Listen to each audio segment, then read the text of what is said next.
അപ്പൊ എന്തൊക്കെ കാര്യങ്ങളാണ് നമ്മൾ സൈനേജ് നമ്മൾ വെക്കുന്ന സമയത്ത് ശ്രദ്ധിക്കേണ്ടത്? നിങ്ങളുടെ ബ്രാൻഡിന്റെ പേര് മാത്രം ഇംപ്ലിമെന്റ് ചെയ്യുന്നതിനല്ല സൈനേജുകൾ ഉപയോഗിക്കേണ്ടത്. അതിലേക്ക് നമ്മൾ പോകുന്ന സമയത്ത് നമ്മളിലേക്ക് കടന്നു വരുന്ന കസ്റ്റമർ എന്താണ് ആഗ്രഹിക്കുന്നത്, അവർക്ക് എന്താണ് വേണ്ടത് എന്നുള്ളത് അവരെ അറിയിക്കാൻ വേണ്ടിയിട്ടുള്ള ഒരു മെസ്സേജ് നമ്മുടെ സൈനേജുകളിൽ നമ്മൾ ഉപയോഗിക്കുന്നത് ഏറ്റവും ബെറ്റർ ആയിട്ടുള്ള ഒരു ഓപ്ഷനാണ്. നമ്മുടെ സൈനേജുകളിൽ നമ്മൾ എന്ത് ഉപയോഗിക്കണം? നമ്മൾ എന്താണ് ഡെലിവറി ചെയ്യുന്നത്, നമ്മൾ എന്ത് വിഷനാണ് നമ്മുടെ റെസ്റ്റോറൻറ്റുമായിട്ട് നമ്മൾ കണക്ട് ചെയ്ത് വെച്ചിരിക്കുന്നത്, ആ വിഷൻ ഒരു മെസ്സേജ് ആയിട്ട് നമ്മൾ ക്രിയേറ്റ് ചെയ്തിട്ട് ആ മെസ്സേജ് ആയിരിക്കണം നമ്മുടെ സൈനേജുകളിലൂടെ നമ്മുടെ കസ്റ്റമറിലേക്ക് നൽകേണ്ടത്. കാരണം നമുക്കൊരു ഒരു മെയിൻ സൈൻ ബോർഡ് ഉണ്ടാവും, നമ്മുടെ ബ്രാൻഡ് നെയിം, നമ്മുടെ റെസ്റ്റോറൻ്റ് ആണ്, റെസ്റ്റോറൻറ്റ് എന്നൊക്കെ പറഞ്ഞിട്ടുള്ള ഒരു സൈൻ ബോർഡ് ഉണ്ടാവും. കൂടാതെ നമുക്ക് എന്ത് ചെയ്യാം, നമുക്ക് ഒരു ഡിജിറ്റൽ ഡിസ്പ്ലേ വെച്ച് കൊടുക്കുക. നിങ്ങൾ ആ ഡിജിറ്റൽ ഡിസ്പ്ലേയിൽ നിങ്ങൾക്ക് നിങ്ങളുടേതായിട്ടുള്ള രീതിയിൽ നിങ്ങൾക്ക് എന്ത് ചെയ്യാം, മെസ്സേജുകൾ കസ്റ്റമറിലേക്ക് പാസ് ചെയ്യാൻ വേണ്ടി പറ്റും, അല്ലേ? മെസ്സേജുകൾ കസ്റ്റമറിലേക്ക് പാസ് ചെയ്യാൻ വേണ്ടി പറ്റും. അപ്പോൾ ഇത്തരത്തിലൊക്കെ ചെയ്യുമ്പോൾ നമ്മൾ കരുതും നമ്മുടെ ഷോപ്പിന്റെ ഫ്രണ്ടിൽ ഇത്തരത്തിൽ ബോർഡുകളൊക്കെ വെക്കുമ്പോൾ ഒരു അലോസരം അല്ലേ, ആളുകൾ കാണുമ്പോൾ ഒരു ഭംഗിയില്ലാതെ ആവുകയല്ലേ ചെയ്യുന്നത് എന്നൊക്കെ നമ്മൾ കരുതും. എന്നാൽ പ്രമുഖ ബ്രാൻഡുകൾ പോലും അവരുടെ ഷോപ്പ് ഫ്രണ്ട് എങ്ങനെയാണ് ഡീകോർ ചെയ്തത് എന്നുള്ളത് നിങ്ങളൊന്ന് അനലൈസ് ചെയ്യാം. പ്രമുഖ ബ്രാൻഡുകൾ അവരുടെ ഷോപ്പ് ഫ്രണ്ടുകളൊക്കെ എങ്ങനെയാണ് ഡിസൈൻ ചെയ്യുന്നത് എന്നുള്ളത് നിങ്ങളൊന്ന് അനലൈസ് ചെയ്ത് നോക്കിയാൽ മതി. നമ്മളിപ്പോൾ ഒരു KFC നമ്മൾ എടുക്കുകയാണെങ്കിൽ അവരുടെ ഷോപ്പ് ഫ്രണ്ട് അവരെങ്ങനെയാണ് ഡിസൈൻ സെറ്റ് ചെയ്യാറുള്ളത്? അവരുടെ യുണീക്ക് മെനുകളെ അവരെന്ത് ചെയ്യും, ഡിസ്പ്ലേ ചെയ്യും അവരുടെ ഫ്രണ്ടിൽ, അല്ലെ? ആളുകൾ വഴിയിലൂടെ നടന്നു പോകുന്ന വോക്കിൻ എന്ന് പറഞ്ഞാൽ എന്താ, ഈ ഷോപ്പ് ഫ്രണ്ടിലൂടെ കടന്നു പോകുന്ന കസ്റ്റമേഴ്സിന് എന്ത് ചെയ്യണം, അവർ അവരുടെ യുണീക്ക് മെനുവിനെ അവരെന്ത് ചെയ്യും, ഡിസ്പ്ലേ ചെയ്യും. ആ ഡിസ്പ്ലേ കണ്ടുകൊണ്ട് അവർക്ക് എന്ത് ചെയ്യും, അട്രാക്ട് ചെയ്യപ്പെടും. അതിൽ നിന്ന് ഒരു വോക്കിംഗ് കസ്റ്റമേഴ്സ് എന്ത് ചെയ്യും, അവരുടെ ഷോപ്പിലേക്ക് കയറി വരും. ഇതാണ് അതിന്റെ സൈക്കോളജി. ഇത് നമ്മൾ ചെയ്യാറുണ്ടോ? നമുക്കൊരു സ്പെഷ്യൽ മെനു ഉണ്ടെങ്കിൽ നമ്മൾ എന്ത് ചെയ്യും, നമുക്കൊരു സൈനേജ് ഉണ്ടാവും. എവിടെയാ, ഉള്ളിൽ കയറിയ കസ്റ്റമറെ കാണിക്കാൻ വേണ്ടിയിട്ട് നമ്മൾ എന്ത് ചെയ്യും, ഒരു ടുഡേ സ്പെഷ്യൽ എന്ന് പറഞ്ഞിട്ട് നമ്മൾ ഒരു ബോർഡ് വെക്കും, അല്ലേ? ഈ ടുഡേ സ്പെഷ്യൽ എന്താണെന്നുള്ളത് വോക്കിംഗ് കസ്റ്റമർക്ക് കാണാൻ കഴിഞ്ഞാലോ, ഒരു വോക്കിംഗ് കസ്റ്റമർ നമ്മളിലേക്ക് വന്ന കസ്റ്റമറെ നമ്മൾ കാണിക്കുന്നു, അതൊക്കെ അവർക്ക് അന്ന് തിരഞ്ഞെടുക്കാൻ വേണ്ടി ഒരു മെനു അവർക്ക് നമ്മൾ എന്ത് ചെയ്യുന്നു, ഒരു ഓപ്ഷൻ കൊടുക്കുന്നു. അത് അല്ലെങ്കിൽ ആ മെനു കൂടുതൽ സെല് ചെയ്യാൻ വേണ്ടിയിട്ട് നമ്മളൊരു ഓപ്ഷൻ ഇടുന്നു. നമ്മുടെ ഷോപ്പിനുള്ളിൽ നമ്മൾ ടുഡേ സ്പെഷ്യൽ എന്ന് പറഞ്ഞൊരു ബോർഡ് വെക്കുന്നു. ഈ ടുഡേ സ്പെഷ്യൽ എന്ന് പറഞ്ഞ ഈ ഒരു മെനു വോക്കിംഗ് കസ്റ്റമേഴ്സിനെ കാണിക്കാൻ കഴിഞ്ഞാൽ എത്രത്തോളം മടങ്ങ് നമ്മുടെ വോക്കിംഗ് കസ്റ്റമർ നമ്മുടെ ബിസിനസ്സിലേക്ക് കയറാൻ സാധ്യതയുണ്ട്. വോക്കിങ്സ് കൂടുതലുള്ള ഏരിയകളെ കുറിച്ചാണ് ഞാൻ ഈ പറയുന്നത്. സൈനേജുകൾ ഏറ്റവും കൂടുതൽ ബാധിക്കുന്നത് വോക്കിംഗ് കൂടുതലുള്ള ആളുകൾക്ക് ആളുകളുള്ള അല്ലെങ്കിൽ ടാർഗറ്റ് ഓഡിയൻസുകളുള്ള ഏരിയകളിലാണ് സൈനേജുകൾ ഏറ്റവും കൂടുതൽ എഫക്റ്റീവ് ആയിട്ട് വർക്ക് ചെയ്യാം.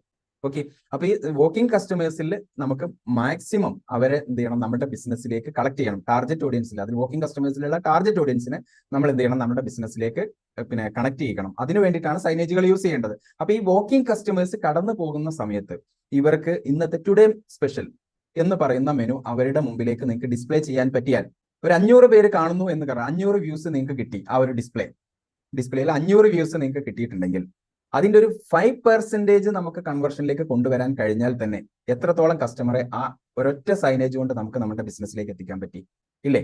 ഈ വന്ന കസ്റ്റമേഴ്സിനെ വീണ്ടും റിപ്പീറ്റ് ചെയ്ത് വരുത്താനുള്ള ഓഫറുകളും പ്രൊമോഷനുകളും നമ്മൾ അവരിലേക്ക് എത്തിക്കുകയും കൂടി ചെയ്താൽ അവർ കൺസിസ്റ്റന്റ് ആയിട്ട് നമ്മുടെ ബിസിനസ്സിൽ നിൽക്കുന്ന, റിട്ടൈൻ ചെയ്ത് പോകുന്ന കസ്റ്റമറായിട്ട് അവരെ നമുക്ക് നിലനിർത്താനും പറ്റില്ലേ?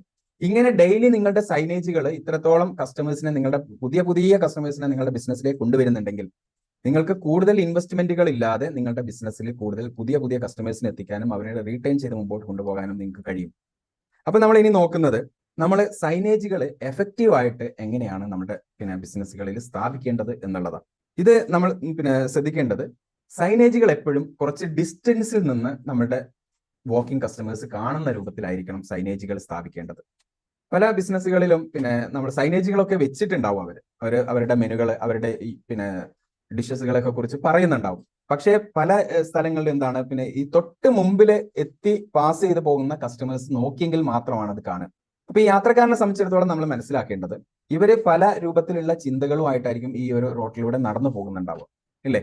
അപ്പൊ ഇവർക്ക് കുറച്ച് ഡിസ്റ്റൻസിൽ നിന്ന് നമ്മുടെ ബോർഡ് ഡിസ്പ്ലേ നമുക്ക് ചെയ്യാൻ പറ്റുന്നുണ്ടെങ്കിൽ അവർ ആ കടന്നു വരുന്ന സമയങ്ങളിൽ അവരുടെ ഈ ഒരു മൈൻഡ് സെറ്റിൽ നിന്ന് അവർ ചില സമയങ്ങളിൽ എന്ത് ചെയ്യും, ലെഫ്റ്റ് റൈറ്റ് വ്യൂസിലേക്കൊക്കെ മാറും, ഇല്ലേ?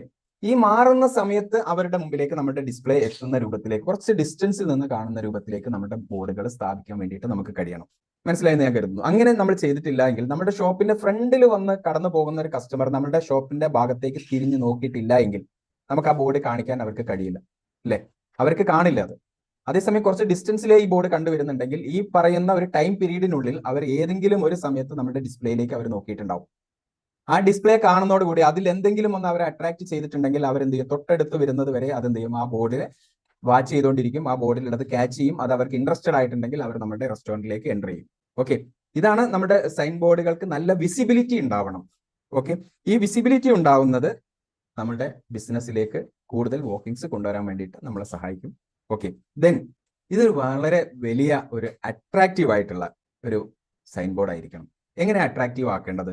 വെറുതെ നമ്മൾ കളർ ഉപയോഗിച്ച് അങ്ങ് ഡിസൈൻ ചെയ്യുന്നതിന് പകരം അതിലെന്ത് വേണം, നല്ല അട്രാക്റ്റീവ് ആയിട്ടുള്ള ഫോണ്ടുകൾ യൂസ് ചെയ്യണം. വളരെ ഡിഫറെന്റ് ആയിട്ടുള്ള ഫോണ്ടുകൾ, ചില പിന്നെ ടൈപ്പോഗ്രാഫി ലെറ്റേഴ്സുകളൊക്കെ ഉപയോഗിച്ച് വായിക്കാൻ വളരെ പെട്ടെന്ന് കഴിയുന്നതും എന്നാൽ നല്ല അട്രാക്റ്റീവ് ആയിട്ടുള്ള ഫോൺസുകൾ ഉപയോഗിച്ചുകൊണ്ടുള്ള പിന്നെ ലെറ്റേഴ്സ് ആയിരിക്കണം കൊടുക്കേണ്ടത്. പിന്നെ വളരെ ക്യാച്ചിങ് ആയിട്ടുള്ള മെസ്സേജുകളായിരിക്കണം അതിൽ കൊടുക്കേണ്ടത്. കാരണം ഒന്ന്, അവർക്ക് അത് വായിക്കുന്ന സമയത്ത് ആ ഫുഡ് കഴിക്കാനുള്ള ഇൻട്രസ്റ്റ് വരുന്ന രൂപത്തിലുള്ള മെസ്സേജുകളായിരിക്കണം പാസ് ചെയ്യേണ്ടത്. അല്ലെങ്കിൽ അവർക്ക് ഇന്നേ വരെ അനുഭവത്തിൽ വന്നിട്ടില്ലാത്ത, അവർക്ക് ഇതുവരെ ആസ്വദിച്ചിട്ടില്ലാത്ത രൂപത്തിലുള്ള ഒരു അനുഭവം നിങ്ങളുടെ റെസ്റ്റോറന്റ് പങ്കുവെക്കുന്നു എന്നുള്ള രൂപത്തിലുള്ള മെസ്സേജുകളായിരിക്കണം നിങ്ങൾ പാസ് ചെയ്യേണ്ടത്. ഓക്കെ, അങ്ങനെ നിങ്ങൾ ചെയ്യുന്ന സമയത്ത്, അങ്ങനെ നിങ്ങൾ കൊടുക്കുന്ന സമയത്ത് കസ്റ്റമറെ സംബന്ധിച്ചിടത്തോളം ഒരു വലിയ ഡിഫറൻസിയേഷൻ, അവരുടെ ലൈഫിൽ അവർ ഇതുവരെ ആസ്വദിച്ചിട്ടില്ലാത്ത എന്തോ ഒരു പ്രത്യേകതയുള്ള ഒരു അനുഭവം ഇവിടെ നിന്ന് കിട്ടും എന്നുള്ള ഒരു ഫീല് അവർക്ക് കിട്ടും, ഇല്ലേ?